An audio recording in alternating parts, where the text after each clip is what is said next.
All right. The events of chapter 13 probably serve, I don't know. The events of chapter 13 probably serve as a parallel to the last vision of chapter 12. So in chapter 12, we had three visions there: the woman, the baby, the dragon. Then the second vision was Michael and the dragon in heaven. And then the third is the dragon, the woman, and her seed. That kind of leads to what we're going to see in chapters 13 through 15. And it probably kind of is a parallel to that one right there, that third vision. Yeah, the picture up on the board, is that the dragon or the beast? The beast from the sea. That's the beast from the sea. It'll make more sense. Looks like a multi-headed leopard. Yeah, yeah, more or less. And then with 10 horns, 7 crowns, or maybe 10 crowns, and then feet like a bear coming from the sea. So we'll talk about that when we get there. So the last vision ends with the dragon going off to wage war against the woman's seed, which are Christians. And so what we have in chapter 13 is an explanation of what that looks like. So we're going to start off just reading the first 10 verses. And so if someone wants to do that. And the dragon stood on the shore of the sea. Then I saw a beast coming out of the sea. He had 10 horns and 7 heads, with 10 crowns on his horns, and on each head a blasphemous name. The beast I saw resembled a leopard. It had feet like those of a bear and a mouth like that of a lion. The dragon gave the beast his power and his throne and great authority. One of the heads of the beast seemed to have a fatal wound, which the wound had healed. The whole world was astonished and followed the beast. Men worshipped the dragon because he had given authority to the beast. And they also worshipped the beast and asked, "Who is like the beast? Who can make war against him?" The beast was given a mouth to utter proud words and blasphemies, and to exercise his authority over his humans.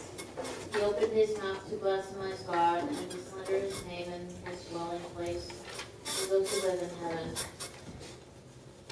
He was given power to make war against the saints and to conquer them.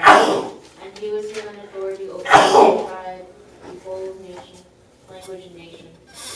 All inhabitants of the earth will worship the beast, all whose names have not been written in the book of life belong to the Lamb and was slain from the creation of the world.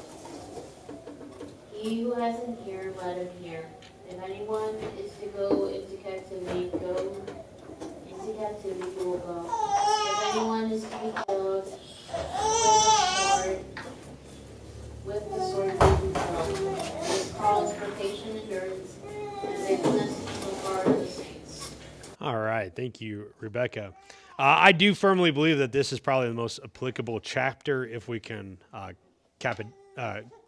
nail down some of the themes and stuff. All right, so here's your beast, Rebecca, right? So you got the feet of a bear, looks like a leopard, 7 heads, 10 horns, 10 crowns. It does say a head with a fatal wound, but we don't see that necessarily. So, all right, so let's dive into it. One of the first things we have to decide is it 12:18 or 13:1? So most English translations starts this off in 13:1. Some might have a 12:18, and again, it really doesn't matter. We just don't know where this goes. It probably goes with chapter 13, so I have 13:1. The commentary kept said 12:18. I'm like, my Bible doesn't have 12:18. And so I had to go look it up in all kinds of different Bibles to see, and it's about half and half. That some of them don't have 18 and just puts this with verse 17 of chapter 12. It's kind of an interesting little. You talk about weird dynamics in Bible translation. This is a weird dynamic in Bible translation. Where does this go? So anyway, so that's just, if you see that, if you happen to see it, that's what it means. So yeah. It makes most sense. So the problem is there's a variant that says he stood. And so is that John standing or is it the dragon standing? And so there's a small variant there, which is what causes the confusion. So, but probably the dragon is standing is is the best. All right. Now, there are some Jewish thoughts about two different beasts that we're going to meet in here. They're beasts of power, for lack of a better term. The first is the sea dragon that we've talked about. The second is the beast of the land or the earth. Sometimes we see these translated as Leviathan and Behemoth. How do you spell Behemoth? A-T-H? O-T-H. Sometimes you'll see these words for the translation of these, and it's the same in the Greek. When they translate it into Greek, it's the same words as what we're talking about with the dragon and the beast. In the Jewish thought, both of these creatures had been made by God and fought with God at the beginning, in which God defeated them at the beginning, but would also fight again at the end of time. And so we have some of that thought being played out in John's writing here. Here we have the dragon that's fought and lost in heaven and now is coming to fight at the end of whatever, in the end of the ages, if we will. And so we see some of that. But the beast that comes from the sea definitely comes from a particular passage in the Old Testament. Does anybody know which one? Or book?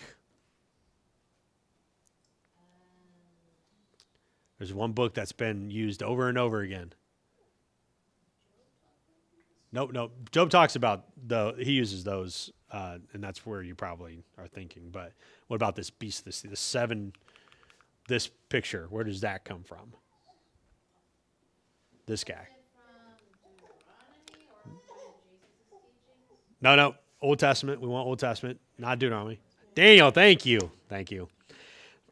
Dragging it there. Daniel 7 is most likely. Now what happens is Daniel has 4 beasts, okay?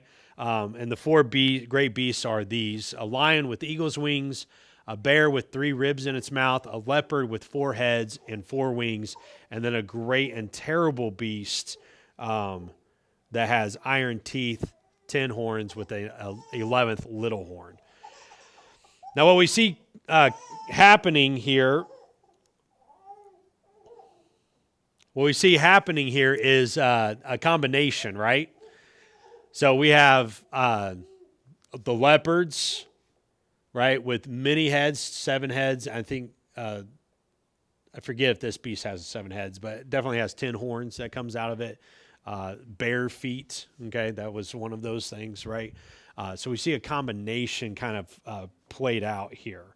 A mouth of a lion, okay, not a leopard. So we have a combination taken. These great 4 beasts of Daniel are combined in John's one beast of the sea. And so we can kind of see some of that. So that leads us to this question. What is the beast? Satan's followers. Partially in Daniel, what were the beasts? Nations, right? All right, they were kingdoms opposed to God's people and God. Now, we say the 4 nations were, we give them names, right? We have Babylon, Persia. We're going to say Greeks. They weren't really Greeks, but we'll call them Greeks. And then the Romans. Okay. So in Daniel, we give these 4 names to those kingdoms, but they are definitely kingdoms that are opposed to God's people and God. And so with that in mind, I think that John has that in mind, right? John is picturing a kingdom that is opposed to God's people, an earthly kingdom opposed to God's people and God. All right, and I'm going to say that John probably has a particular kingdom in his mind, and that is Rome, right? His kingdom. And for sure, Domitian is opposed to God's people and God. All right, and so I think we can easily say it's Rome. Now, I will also argue that I think this is characteristic of any kingdom, that is opposed to God's people and God. And so we can look throughout history to find others that are very much like this. And I think we can have that in the back of our minds as well. Would this be comparable to the big statue that was made out of different metals? In that those four kingdoms are brought up again, yes. Now that's Daniel 2. Daniel 2 has a discussion about, Daniel 2 is a discussion about when does the kingdom of God break into the world, right? So you have the four kingdoms, and in the period of that last kingdom, a stone comes, crushes the statue, and fills the whole earth, right? And so that's God's kingdom breaking into the world. Daniel 7, the discussion is dealing more with what does God's people do in persecution and suffering. And I think John has that more in mind because he's dealing with Christians that are suffering right now, and he's wanting to give them encouragement, right? This is a beast, and it's the beast that Daniel was warning about. It's a big beast, and as we're going to see, there's a lot of bad things that happen with it. So yes, in that we can point to these four kingdoms, but no, in that the message is different. So,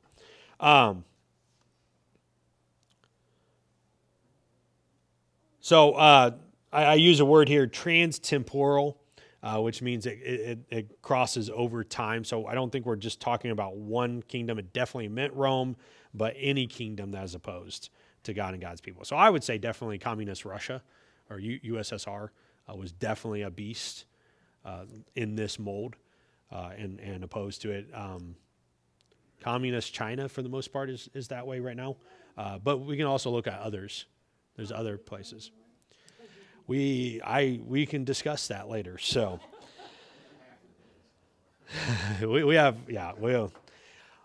I would lean towards probably. The beast and the Antichrist, we'll talk about some of the things that are said about the beast and then maybe relate it to our country. So when we get there. We do have to talk about, we should envision, I think, the beast in much of the same way as we invent this person called the Antichrist, right? So throughout the New Testament, we have this understanding that there is a grand Antichrist figure that will come at the end of time, right? Paul talks about it. The man of lawlessness will come, and you'll know him. John talks about it as well, right? You have heard that the Antichrist is coming. And every single one of those instances, they also note that there is a spirit of lawlessness or a spirit of Antichrist currently present. And so, yes, there is probably this grand figure that will come, but the spirit is at work now. So 1 John 2:18 says that. He says, the Antichrist is coming, and even now there are many Antichrists. 2 Thessalonians 2, Paul says that the man of lawlessness is coming, yet lawlessness is already at work. And so I think we can kind of see that here. We have a grand beast that will come, and end-time beasts will come. She's just not happy.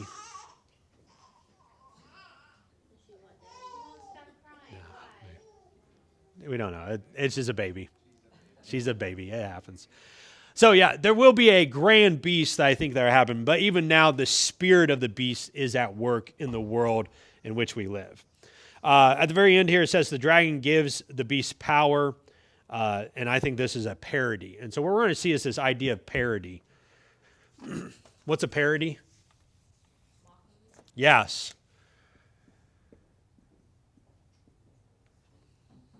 It's a mockery, or not even that, but like it's imitation, but an imperfect imitation, right?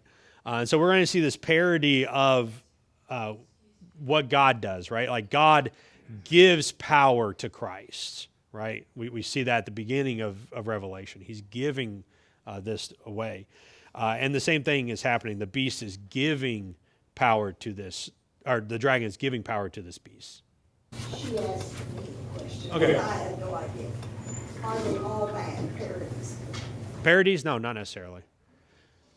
Now, I would say that parodies can be used satirically, in that, like, you can, if I use a parody, I can be mocking culture because culture is not good, right? Like, so I can use parody to kind of communicate this.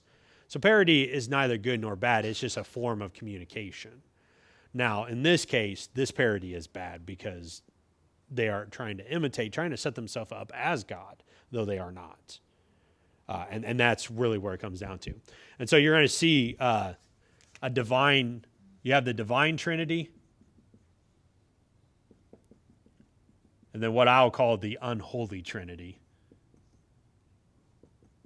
I think that book that I was reading last week calls it the Dark Trinity or something to that effect. But unholy Trinity is probably a better to communicate it.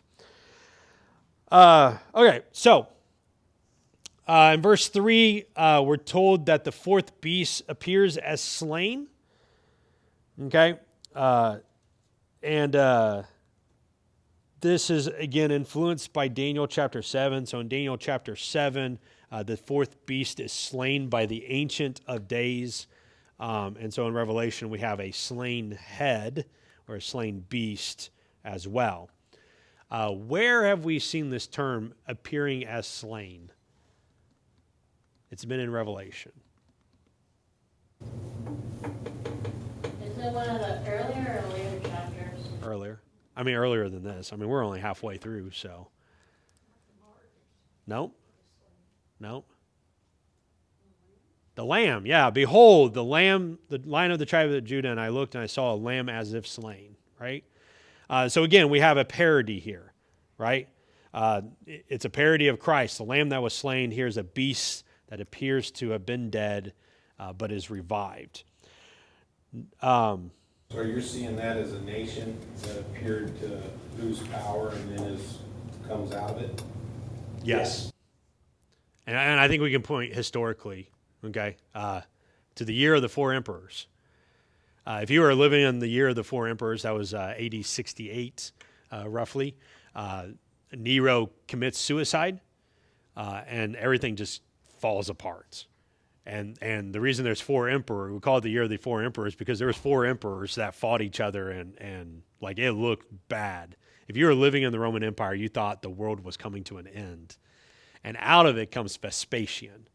And Vespasian, then Titus, and then Domitian, which is the current emperor, which is demanding worship of himself, which we'll see some of that play out here, right? So I think that he is thinking about his recent history when he's writing that comment. Now, I do think, again, we'll see a grand beast in the end, but I think the spirit of that beast plays out over and over again. And so, yeah, so I do think that we do see this. Before we get to that, I do want to say this. There's a difference between the lamb that is slain and the beast that is slain, right? The cross seemed to have been a defeat in the eyes of many, but it is the victory of God in truth. We'll talk about that in a couple of weeks in the sermons, right? This one is different. It appears to be slain and appears more to recover from that slain when in reality it is a sign of its end, right? This beast is already defeated by the cross, okay? Best imagery that I've read about this is this. When did World War II end? Yes. World War II was decided on D-Day. Right? Everything that happened after it was inevitable in Europe, right? Now the Pacific campaign is a little bit different, but in Europe, it was decided at D-Day. And it took 1 year, 336 days from D-Day to VE Day, right? And all it was the Allies clearing out Nazis, right? It was decided on D-Day, and we can vision that, right? The end of the dragon and his beast, it was decided at the cross. And everything after that's just, the battle is already won. What's that song? The war is already won. We just have many battles from there on out. And so that's probably the best way to do it. So the war is already over, right? But the beast and the dragon are pretending it's not, that they still have a chance. And that's how we should kind of envision some of this. Gave her away. The results of the beast recovering or appearing to recover is what?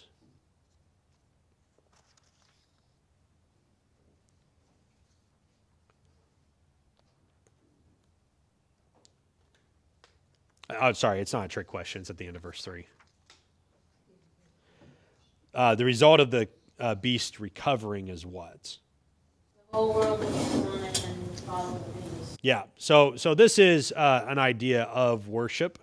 All right, so they are worshiping the beast, astonished by it, following it. We're going to see the worship in a second. And what I would say is that most nations, I have all here, but most nations eventually seek worship of itself. When they get powerful enough, they seek worship of itself. Verse 4, we see that people are caused to worship the dragon. Now, this worship is probably by proxy. So if I'm worshiping Jesus, at the same time, I'm worshiping God because God stands behind Jesus, right? And so if we're worshiping the beast, then we really are worshiping the dragon that stands behind the beast.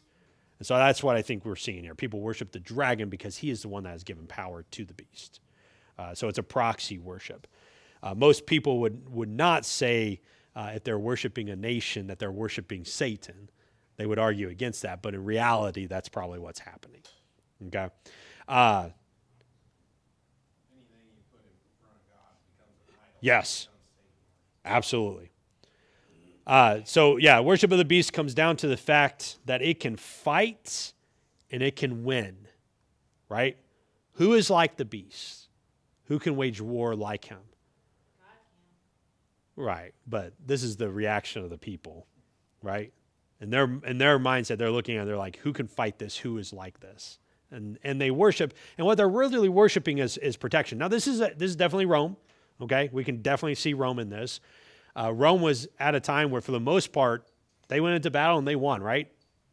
Jews rebelled, defeated one legion, so Rome sent in 5 more, and they lost pretty badly.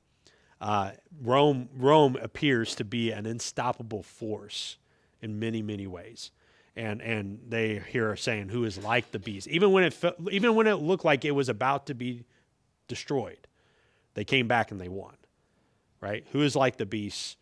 Who can stand against it? Now, here's the thing: is they are worshiping protection, and the question is protection worthy of worship? No. And it's hard. It's hard to answer that. Rebecca's very quick on it. No. But in our lives, we tend to worship what can protect us, or at least we give honor to it. We appreciate it, nothing else. And sometimes it can lead to that protection. And so for the Christians of this time period, right? Like, you're being asked to sacrifice a lot. And if I can just for a moment pause and worship the beast and be protected, maybe that's a better thing than being thrown to the lions in the Colosseum, right? Maybe it's better than being crucified. And so this is really an issue for us as Christians. We have to look at ourselves for a moment and say, are we going to seek protection from the beast or protection from God? Which one's more important? Oh, I was waiting for Rebecca to answer me here, so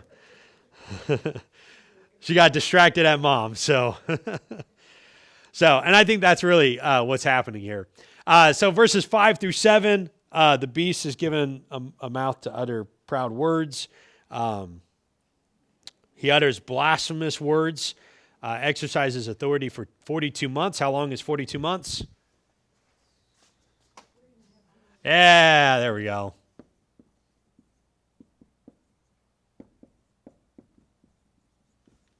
So same time period.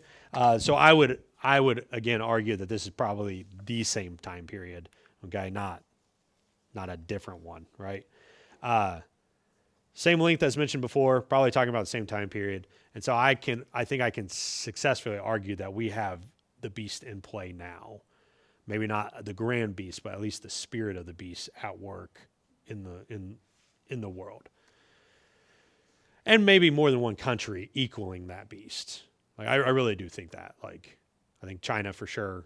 I think Iran is probably another good example. A lot of Muslim countries are definitely opposed to God's people and God. But there's others too that we have to be aware of.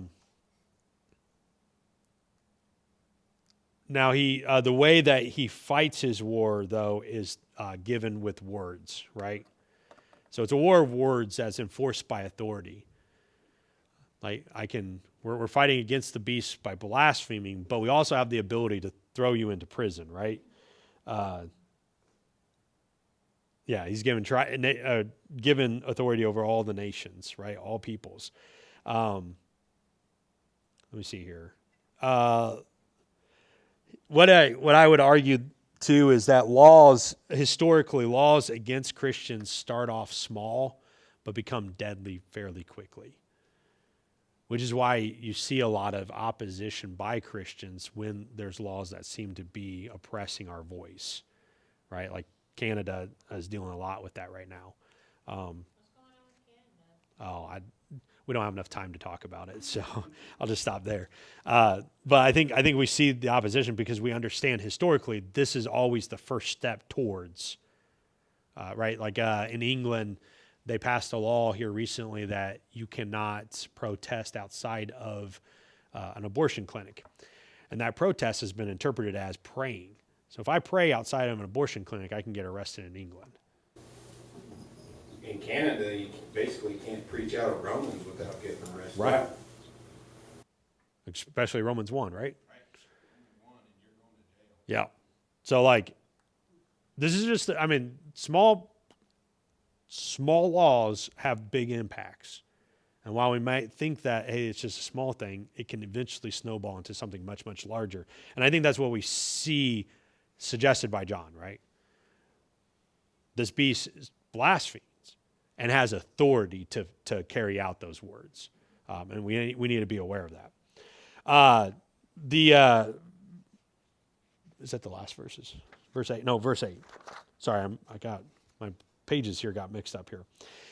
Here in verse 8, he uses a technical term, the inhabitants of the earth. It's been used up to this point, but now it's going to be used significantly throughout the rest of the book. And so we need to talk about for a little bit. The inhabitants of the earth is a technical term in Revelation meaning non-Christians, okay, or non-God's people.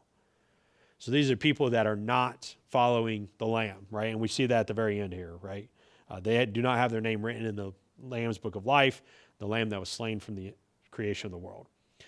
So anytime you see that inhabitants of the earth, it's talking about not Christians, okay? We do see the parody spelled out for us, right? This is a beast that appears to have been slain compared to the Lamb that was slain from the beginnings of the earth.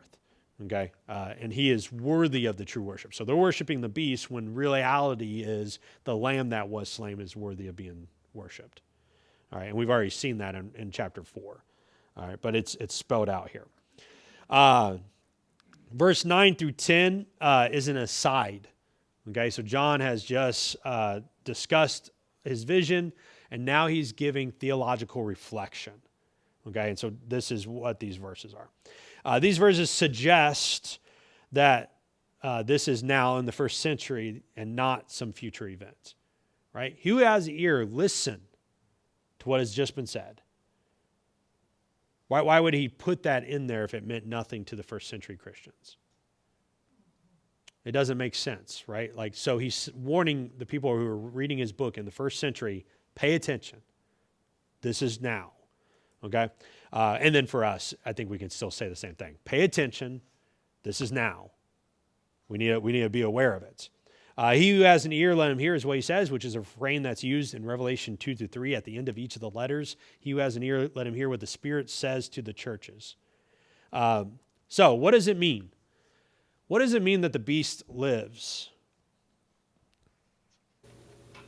Christians are going to have a hard time.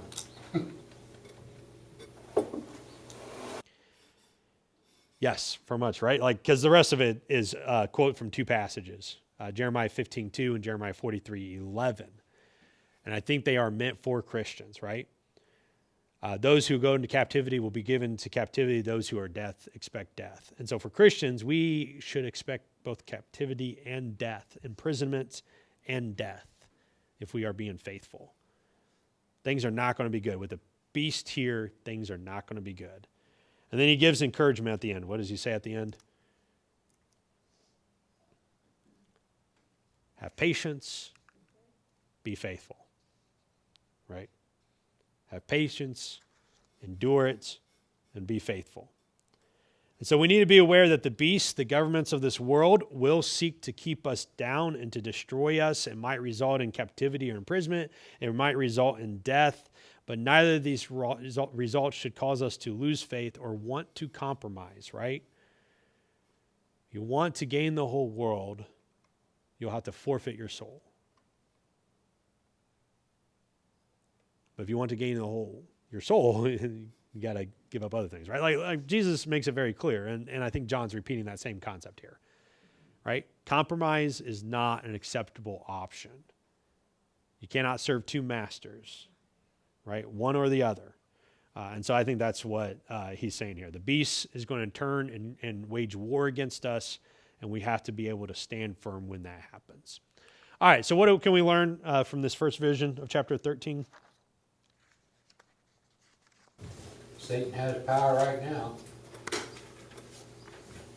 the war's won, we just gotta finish the battles. Yeah. Do you think that beast from the sea is representing anything that's going on today? Yes. It's not just limited to one. What did we compare the beast to the sea to? Is the beast from the sea, is that the one helping the, What's that? how did you say that? Is helping the beast is helping the Antichrist?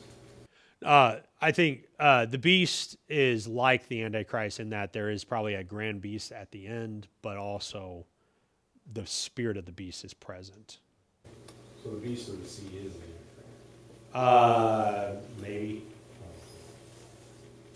Too many beasts, I guess. Yeah, no, you're good. Maybe. I'll say maybe. I haven't studied too much into Antichrist. Is that one singular figure? Is it more like a big idea, like a... Of a name? Yeah. I can't. I don't want to answer that right now. I don't want to answer Don't do that. So, I think there are characteristics that you can look at, right? So, characteristics.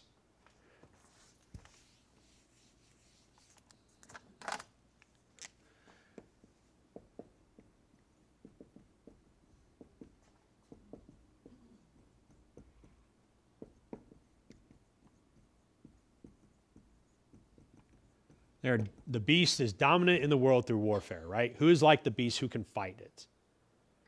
So the beast is dominant in the world through warfare. So the war of the Russians against the Ukrainians. Maybe. There's other characteristics, right?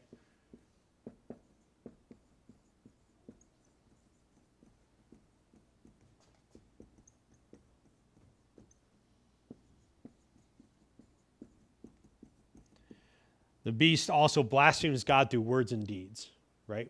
Like the Jehovah's Witnesses, or? No. We're talking about a nation.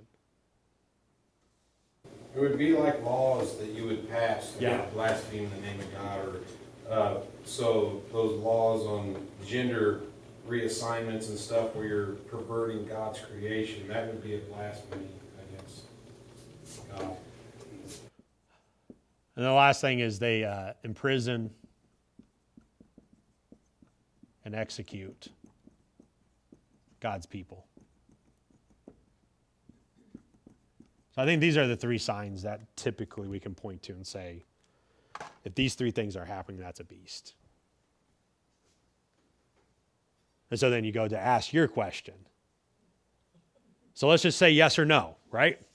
The U.S., dominant in the world through warfare. Yeah, very much so. Blasphemes God through words and deeds. I mean, when the White House gets lit up in rainbow colors here in June, we can talk then, right? Okay. Imprisons and executes God's people. Half of it. Only because we don't do capital punishment anymore as a nation. So we have to be very careful not to worship the beast. And if our hope is in the government, right? Our hope is in Jesus, the Lamb that was slain. I don't think it would. I don't think moving to a different country would help. No, probably not. No. And I'm not suggesting that. We need to redeem our culture. And we need to do that well. Right? Like that's a whole nother topic for another day. He's just saying don't worship the U.S. Don't worship the US, right? We shouldn't be doing that in any way, shape, or form as Christians. And I'm not saying that I don't hear me saying I'm anti-US. I'm not. Okay, it's a great country. We're able to worship currently on Sunday mornings freely, right? For the most part, I can say what I want from the pulpit and not get arrested for it. So there's a lot of good things, right? But I think if we were to ask ourselves, are we going down a dangerous path? Absolutely. So how can we redeem our culture in that? And so that's where I'm at with it. We definitely don't worship.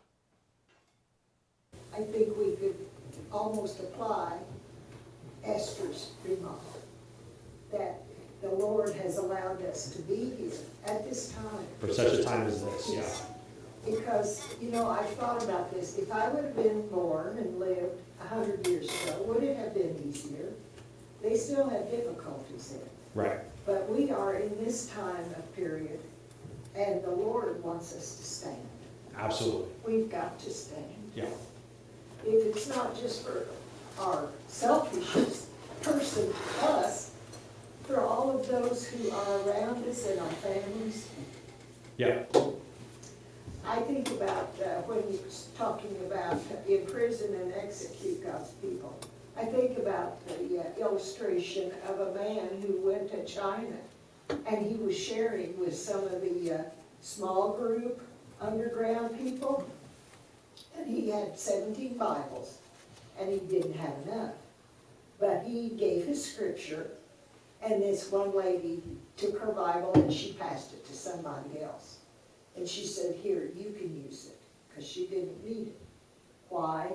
Because when she had been in prison, she was memorizing scripture. Yeah.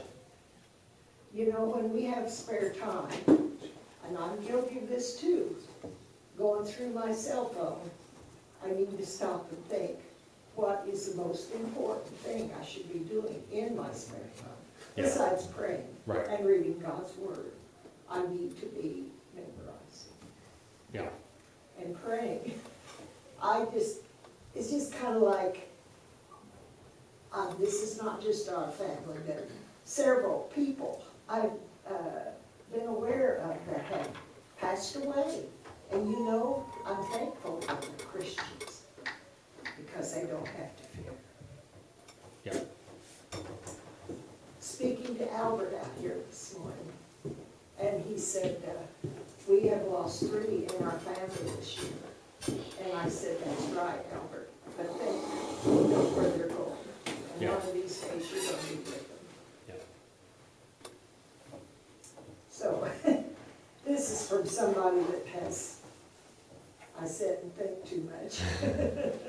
It's never bad to think too much, I think. Well, I guess I'm like Rebecca in a way. I was not quite ready to hear you say that this could be right now. Am I fearful? Yeah. But I know that I have the Lord, and I cannot give in to fear. Yeah. I've got to give in to the Lord. Yeah.